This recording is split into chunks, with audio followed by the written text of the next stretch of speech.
A paz do Senhor, irmãos, que bom nós estarmos juntos mais uma vez. Nós estamos na nossa Escola Bíblica Online e nós chegamos na lição de número 8 desse primeiro trimestre de 2025, aonde nós estamos estudando o tema Em Defesa da Fé. E se você notou, desde a lição de número 3, nós estamos falando sobre Cristo, sobre Cristologia, a divindade de Cristo. Na lição de número 4, nós falamos da Trindade, abordando sobre Cristo, mas em todas essas lições, veja bem, ó, 3, 4, 5, 6, 7, 8, 6 lições. 6 lições apresentando a divindade de Cristo, certo? Defendendo a sua divindade, defendendo a sua humanidade. E hoje nós vamos encerrar essas 6 lições falando exatamente da Jesus viveu a experiência humana. Esta é a nossa lição de número 8, tá? E é muito importante você notar isso e falar para o seu aluno isso, porque às vezes ele entra e sai das lições e ele não presta atenção que existe um fio comum em toda essa lição, tá? E deixa eu perguntar, você já tinha notado que essas 6 lições consecutivas elas falam exatamente sobre Jesus, nos seus diversos aspectos? Nós falamos de doutrinas e heresias que são contra essa divindade de Cristo.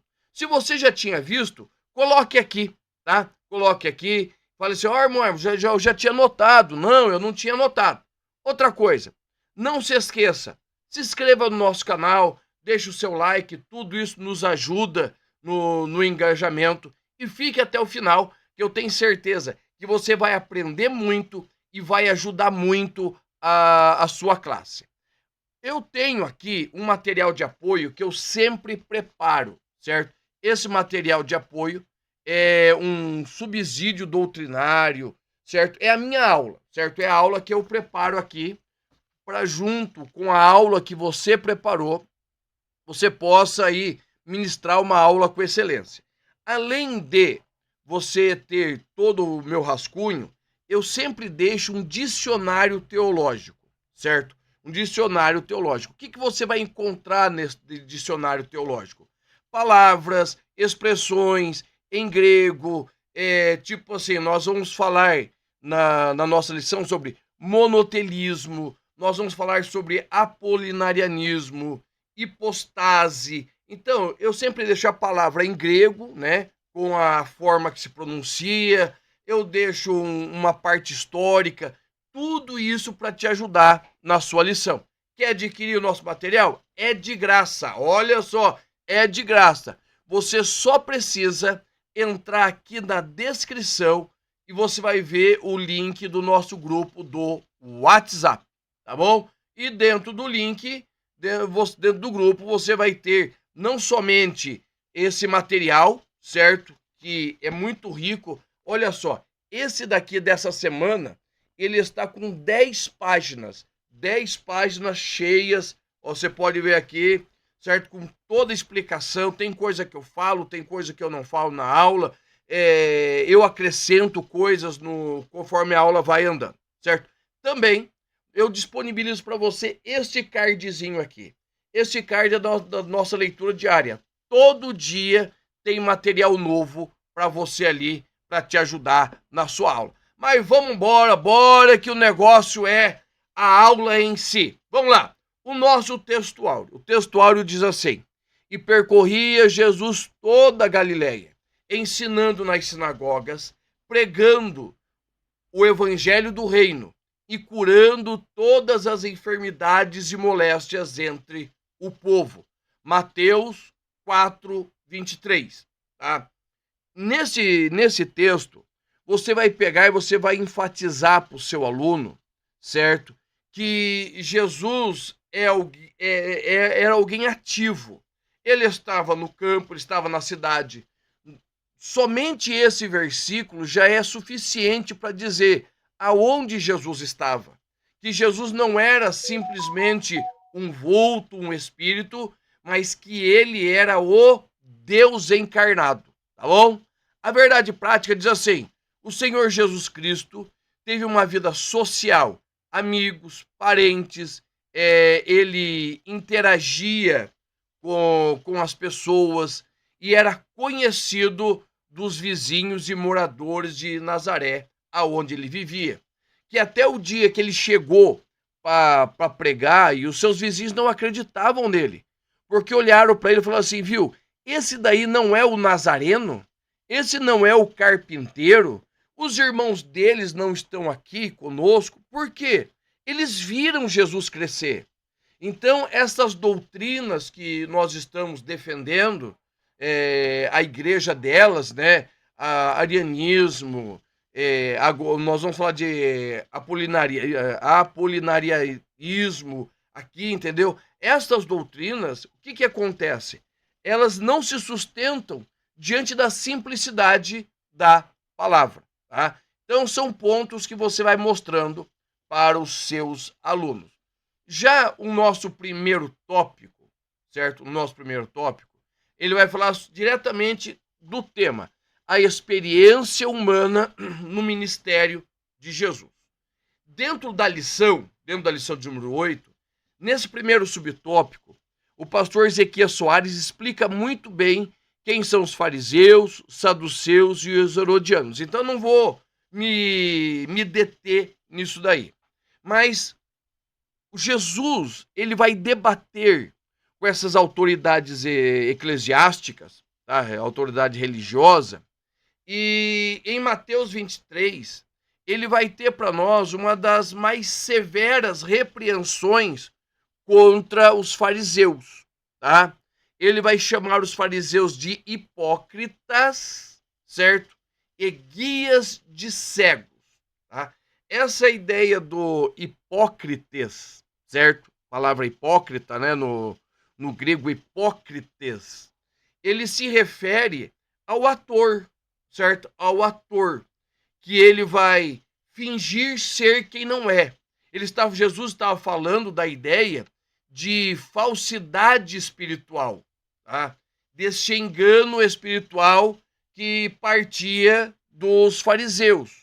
Os herodianos, por outro lado, eles tinham essa aliança com o Estado, certo? Então eles defendiam a participação do Estado na vida da igreja, a subserviência da igreja, do judaísmo ao Estado. Daí nós temos os saduceus, certo? Os saduceus, eles eram um outro problema, porque eles eram céticos. Eles criam em parte da palavra eles criam, a outra eles não criam. Então havia sempre ali esses três grupos religiosos que viviam em conflito. E Jesus debateu com todos eles, certo? Todos eles aí tiveram seus embates com o Jesus. Deixa eu perguntar para você.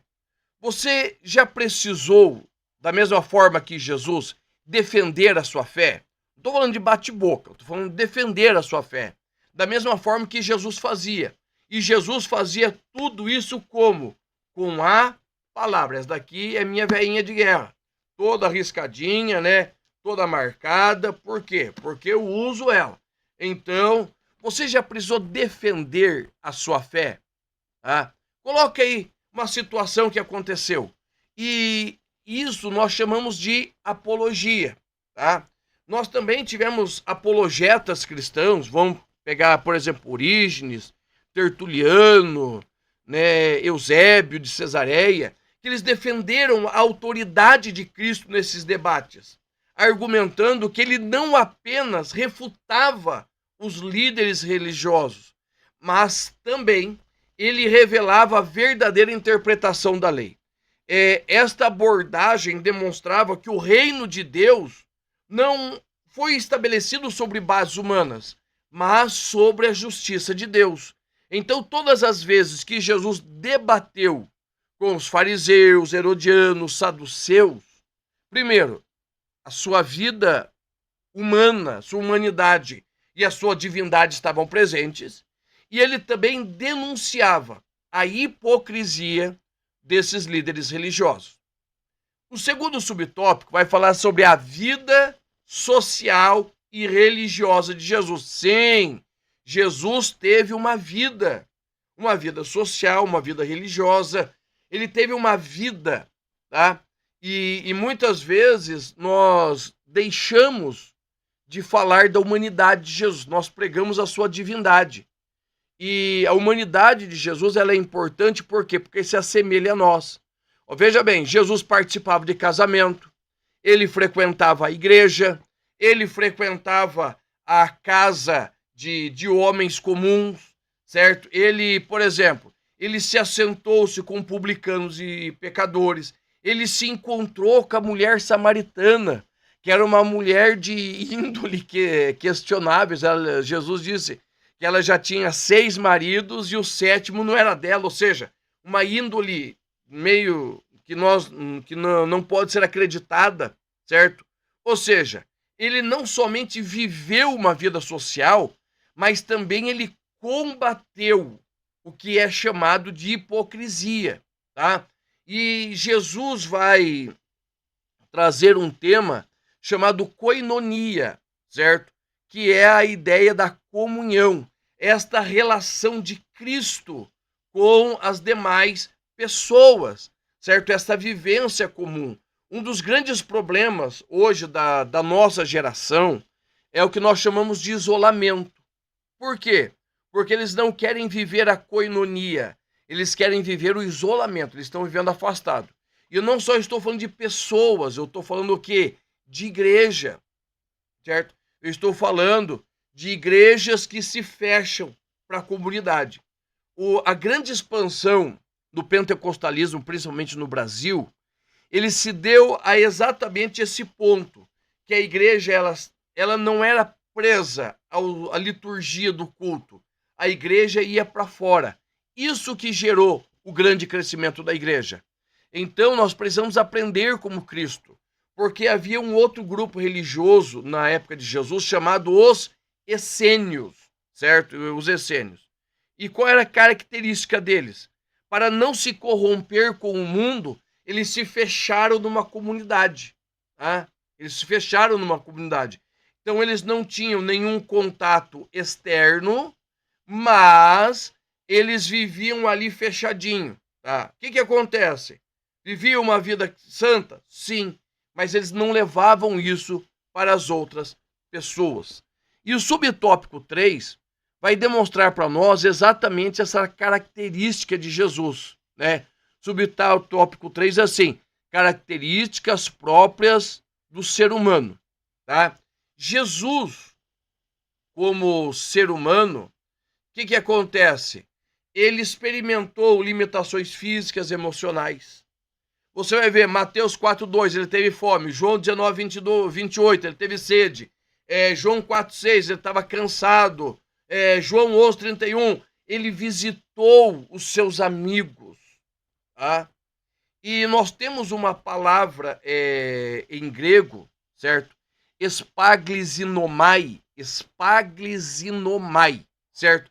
Que significa aquela compaixão profunda. É como se fosse uma dor, assim, nas entranhas, por causa da dor do próximo, tá? E isso era uma característica muito forte no ministério de Jesus, falando da sua plena humanidade. Olha lá, Mateus 14:14, certo? Da multiplicação dos pães. Marcos 1:41, na cura dos enfermos. Ou seja, Jesus, ele era divino, mas ele também era humano. Atanásio de Alexandria foi um dos grandes defensores da igreja contra o arianismo e o docetismo, que nós já estudamos, arianismo e docetismo, certo? Aonde ambas essas heresias, eles iam dizer assim que Jesus não possuía um corpo humano. Aí vai surgir no Concílio de Calcedônia a ideia da união hipostática, aonde eles vão afirmar categoricamente: Jesus era 100% Deus e 100% homem, aonde a sua natureza não entrava em conflito. Ele era homem e era Deus. Agora, deixa eu Vou fazer uma pergunta para você. Coloque aqui no comentário alguma passagem bíblica que às vezes já te consolou no momento da tua aflição, aonde Jesus ele se compadece das necessidades, certo? Se compadeceu de você. Coloque aí nos comentários, isso vai nos ajudar bastante, certo? Ou vamos colocar uma palavra aí, vamos colocar uma frase. Jesus me entende. Vamos fazer essa palavra pegar aí. Jesus me entende. Você que chegou até aí, até agora, coloque aí. Jesus me entende. Porque Jesus conhece o nosso sofrimento. O nosso segundo tópico vai falar sobre heresias que negam a humanidade de Jesus. Nós vamos falar de duas heresias, certo? O meu Deus do céu. Apolinarismo, viu? Apolinarismo, ô palavra difícil. E o monotelismo, tá? Apolinarismo e monotelismo. O apolinarismo, certo? Ele, ao longo da história, ele é mais uma dessas doutrinas que vão negar a plena humanidade de Cristo, certo? Ele vai se desenvolver através de Apolinário, que era um bispo de Laodiceia no século IV, ensinava que Jesus não possuía uma mente humana, ele não tinha uma mente humana, ele tinha um corpo humano, mas não tinha uma mente humana. E esta mente humana era chamado de Logos divino, certo? Segundo a visão de Apolinário, essa natureza humana de Cristo estava incompleta, pois ele não teria uma alma racional como a nossa. Essa doutrina foi uma tentativa de explicar a encarnação, certo? Mas comprometia a doutrina bíblica da plena humanidade de Cristo. Aí nós vamos ver de novo a ideia do concílio, certo? O concílio de Constantinopla, em 381, ele condenou essa heresia, certo? E declarando que Jesus ele era humano. Olha lá, Lucas 2,52 diz assim: e crescia Jesus em sabedoria, estatura e graça diante de Deus e dos homens. Olha só, e crescia Jesus em sabedoria, intelecto, estatura, físico, graça diante de Deus, ou seja, na presença do Senhor e também diante dos homens. Ou seja, ele desenvolveu ali uma vida, certo? Normal, certo? O que vai contradizer essa heresia, tá? Nós vamos ter apologetas como Gregório Naziano e Basílio de Cesareia, que vão refutar esta heresia, afirmando que o que não foi assumido não foi redimido. Ou seja, preste bem atenção, para que a humanidade fosse redimida, Cristo precisava ser verdadeiramente homem e verdadeiramente Deus, inclusive na sua mente racional. E o subtópico 2, a reação da igreja, tá? A igreja, o que ela vai fazer? Ela vai preparar mais um concílio. Nós tivemos o concílio de Constantinopla, o primeiro deles, em 381, e nós vamos ter logo em seguida o concílio de Calcedônia, 451, para defender Jesus como plenamente Deus e plenamente homem. Veja bem, essas doutrinas, elas vão surgindo e elas vão encontrando os seus adeptos e ela vai permanecendo. E o que a igreja faz? A igreja vai reagindo. E dois textos bíblicos para defender a plena humanidade e a plena divindade de Cristo está em João capítulo 1, versículo 14, e o verbo se fez carne e habitou entre nós, e Colossenses 2:9, porque nele habita corporalmente toda plenitude divina, tá? Aí surge a palavra hipostasis, certo? Que foi fundamental nessa discussão, certo? A palavra hipostasis, ela se refere à pessoa, tá? A pessoa, indicando que Cristo possuía duas naturezas em uma só pessoa, a natureza humana e a natureza divina, tá? Um outro apologeta, Leão Magno, né, ele vai influenciar nessa doutrina, tá? E essa doutrina vai chamar Tome de Leão, certo? E ela foi fundamental ali para o Concílio de Calcedônia, que enfatizou que as duas naturezas de Cristo, elas estavam unidas, sem que uma anulasse a outra. E já o nosso subtópico 3, ele vai falar sobre a heresia do monotelismo. Irmão, se até agora o vídeo está te ajudando, não esquece, deixa o seu likezinho, se inscreve no canal, tá? Deixa comentário. Se interessou pelo nosso material em PDF, entra aqui na descrição, certo? E entra no nosso grupo do WhatsApp. O que o monotelismo afirmava?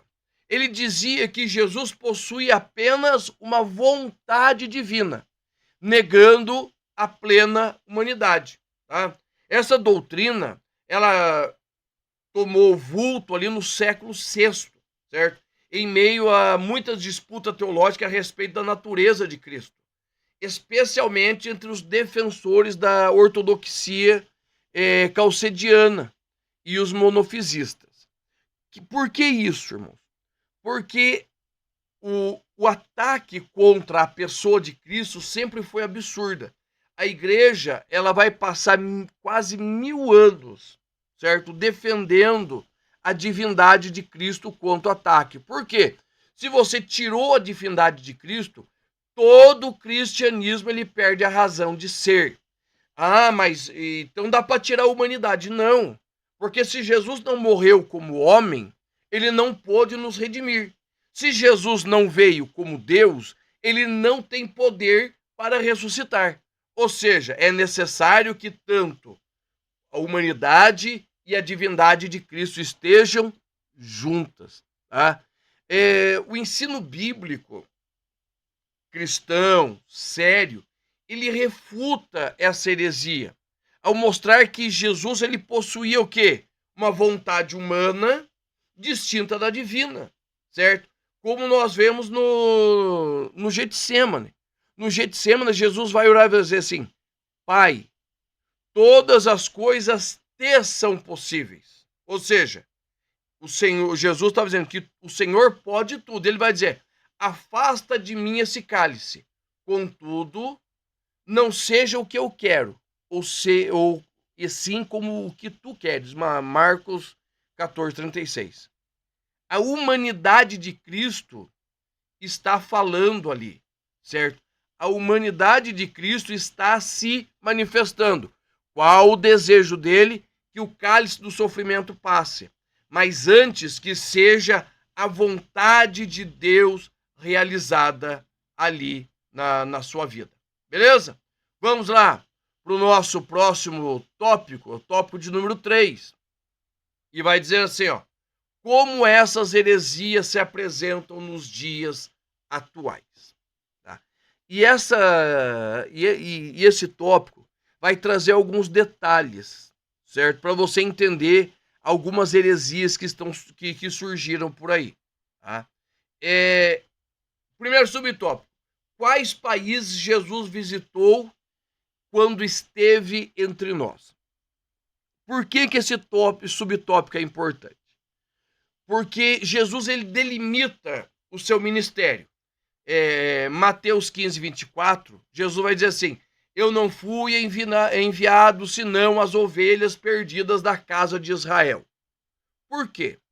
Porque hoje nós temos doutrinas heréticas que vai dizer que Jesus esteve tanto na Índia quanto no Afeganistão, certo? E ele aprendeu e ensinou o esoterismo ali, tá? Daí nós vamos ter outros grupos, né? Vamos dar nome a eles, aos mormons. Eles vai dizer que Jesus, ele apareceu, certo? Também nas Américas, certo? O mormonismo vai pregar isso. E não existe base nenhuma, porque o ministério de Jesus ficou confinado ao Israel antigo, certo? ficou confinado àquele trecho de terra ali. Jesus não foi para Roma, não.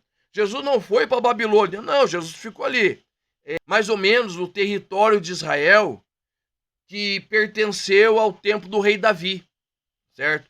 Então, o Novo Testamento, ele registra que Jesus cresceu em Nazaré, frequentou o templo em Jerusalém, viajou pelas regiões próximas, Galiléia, Judéia, Samaria, tá?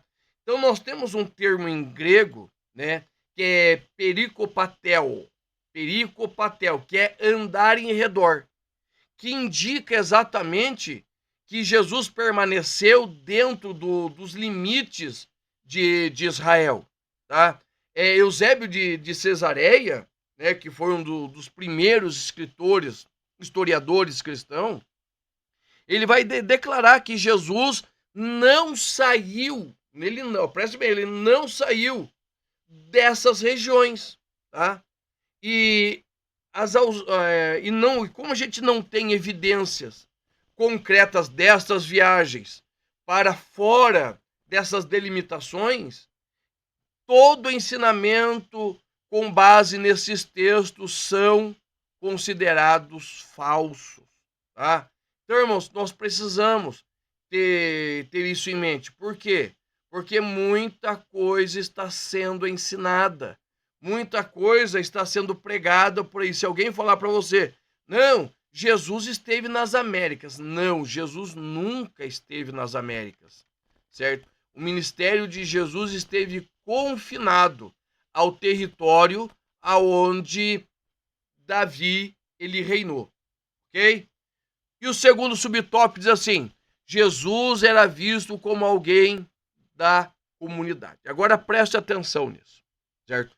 Porque isso vai te ajudar muito a explicar para os teus alunos, certo? Para que não haja dúvidas, ok?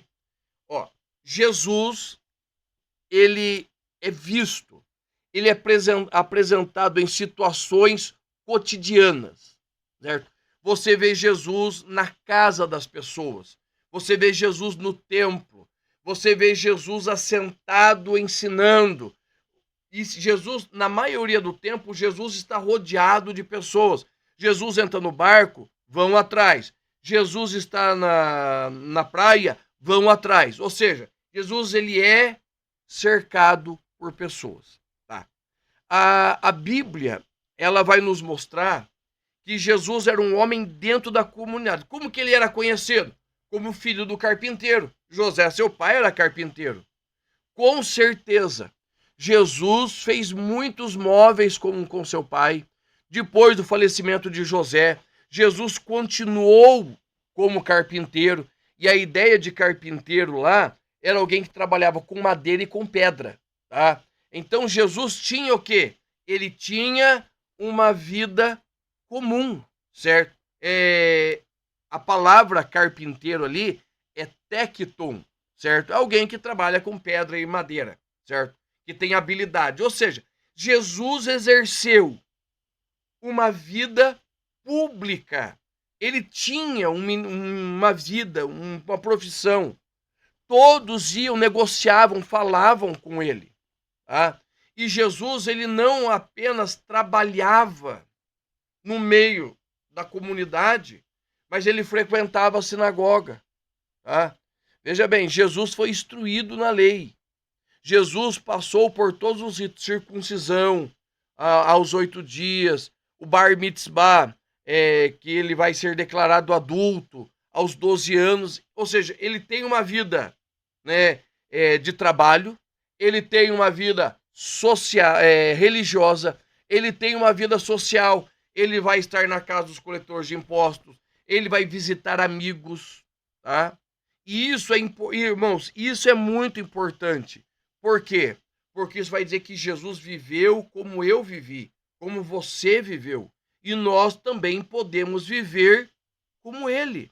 Apologetas como Justino Mártir, Tertuliano, eles destacam esta humanidade de Jesus. Eles vão dizer que Jesus ele era real, ele era pleno. E rejeita totalmente essas doutrinas que vai dizer que Jesus ou era só espírito, ou ele se tornou Cristo, ele tinha... Não, irmão. Preste atenção. Jesus, ele é 100% homem e 100% Deus. A sua encarnação foi essencial para a obra redentora, garantindo que ele experimentasse as mesmas dificuldades e alegrias que qualquer ser humano, tá? Eu tô te ajudando? Tô. Então, não deixe de comentar, não deixe de deixar um like aí, que isso me ajuda bastante, tá? Para nós encerrarmos, mediante tudo isso que nós temos falado, certo? Se você tiver algum amigo, alguém que você conheça que precise dessa mensagem, compartilha com ele, certo? Escolha um ponto e compartilhe com alguém. Às vezes alguém que está fraco na fé ou está indo para alguma seita que pensa dessa forma, com muito carinho, oração, mansidão, compartilhe com ele, tá? E Jesus realmente viveu como um de nós. Ele sentiu o que nós sentimos, sofreu como nós sofremos, para que ele pudesse preparar para nós o caminho da salvação. Deus te abençoe. Eu espero poder ter ajudado você e eu espero você semana que vem na nossa Escola Bíblica Online.